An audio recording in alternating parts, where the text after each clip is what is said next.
I'm Ethan, I love muzzleloading. Today we're testing the Tradition Smackdown Carnivore 45 caliber 250 grain projectile pushed with 2 pellets of 777 50-50 out of our Tradition's Pursuit Pro XT at our FBI rated ballistics gel at a distance of 100 yards. For the purposes of this test, our ballistics gel is 6 by 6 by 16 inches, and we have our Garmin Zero chronograph set up to capture some ballistics data. Here's our Smackdown Carnivore.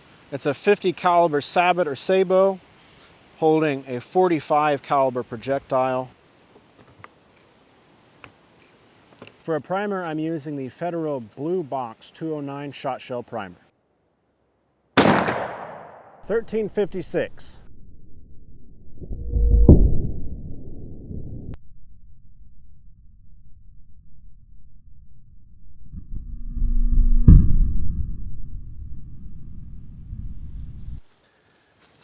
Coming up on our gel here, we've got impact here pretty low. So here's our wound channel. That looks like a piece of our red ballistic tip, and we have entry into the second block. No expansion. Interesting. I found this underneath our wood stopper here behind the gel. It's not really what I expected, but it's also the first 45 caliber projectile that we've tested in gel. So maybe there's a difference. It's much lighter than the other projectiles we've tested in gel. Taking a few shots at this point, trying to get a good dead center shot on this, and I'm having some difficulty. We have a little bit of wind today. I think that could be affecting things for us. I'm gonna try a little bit of a higher hold here, see if we can get it in.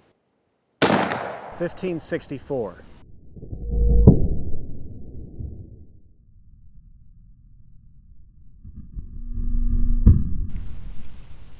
So I was going with a higher hold. Again, having some accuracy issues with this. We skimmed the top, you can see here, and basically bounced it in and out of the gel. I don't think there's going to be any finding that one. At this point, I'm going to try a different projectile here. It might just be a big failure video, but I think I've taken about 10 shots with that. Unable to get consistency today. Could just be the wind.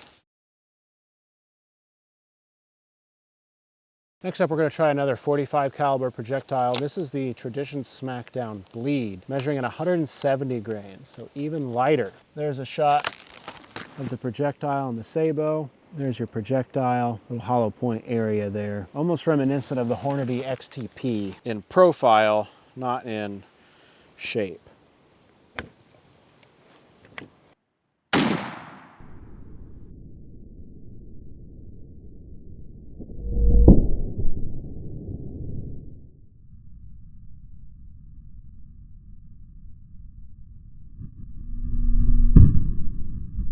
Looks like we captured this one. Check out these peel happening here. Really cutting open, which is what I kind of wondered. So point of impact here, quite a bit of copper shredding through here. Really dynamic entry, it looks like. There's a look at our first block. So about halfway through the first block, we've got a large piece.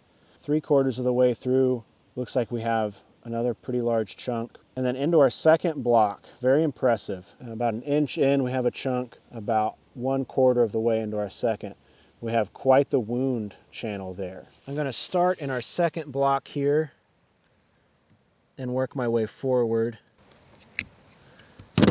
So there's our first piece. This looks to me like the base, the rather rough and abrasive fracturing there on the top of the projectile base. I've got 2 pieces here of a jacket, that copper jacket.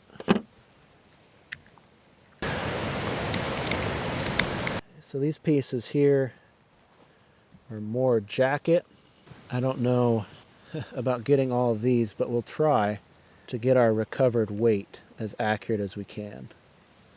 So these are really fractured pieces of copper, or copper alloy, whatever makes up this projectile.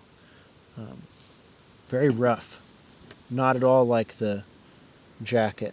Almost impossible to retrieve all of these. What I find really interesting in the gel is that these pieces are coming out from the impact in almost strings. So despite them being some kind of metal, they're leaving trails in the gel, matching the direction of the impact. Isn't that weird? It looks like a solid line until you get down to it, and then it's just a bunch of really brittle chunks. Here's a look at what we're able to recover in total. I'm not going to go through and dig out all these small pieces. I just don't know that it's worth it for the time. So we have this pretty hard base, I'm assuming, as far as metal goes, and then we have a rather thin or flexible jacket is my assumption here on the outside. This is the density part of our projectile, I think, and it's what has traveled into our second block and really left that rather large wound channel in the second block there. This jacket peeled off, and this kind of heavier core is what continued to travel through the gel. I wish we had had our camera on the other side of the gel to better capture that explosion, so I'm still in the field here, not sure what that slow motion footage looks like. We did get some more results, at least some action out of that Smackdown Bleed, more so than the Smackdown Carnivore. I don't want to give a call, yay or nay, or good or bad on a projectile based on one single test. We didn't get deformation that we have in other projectiles we've tested in the same gel at the same distance. We did get quite a bit of penetration, and I think, as the comments have showed me over the years, that's the kind of balance that we're looking for, or hunters are looking at when considering a projectile in a charge, the penetration versus the deformation of that projectile. So for some of you, this might be the projectile you're looking for. Others, not so much. That's all I've got for you today. Not the same results that we've gotten with other projectiles, but I think that's good. Kind of keeps it funky fresh, you know. But yeah, that's the good, bad, or the otherwise of it. That's what I got. Let me know if you think it's worth testing these again. See if we can get more results similar to what we got with other projectiles. Be interested to know what you think.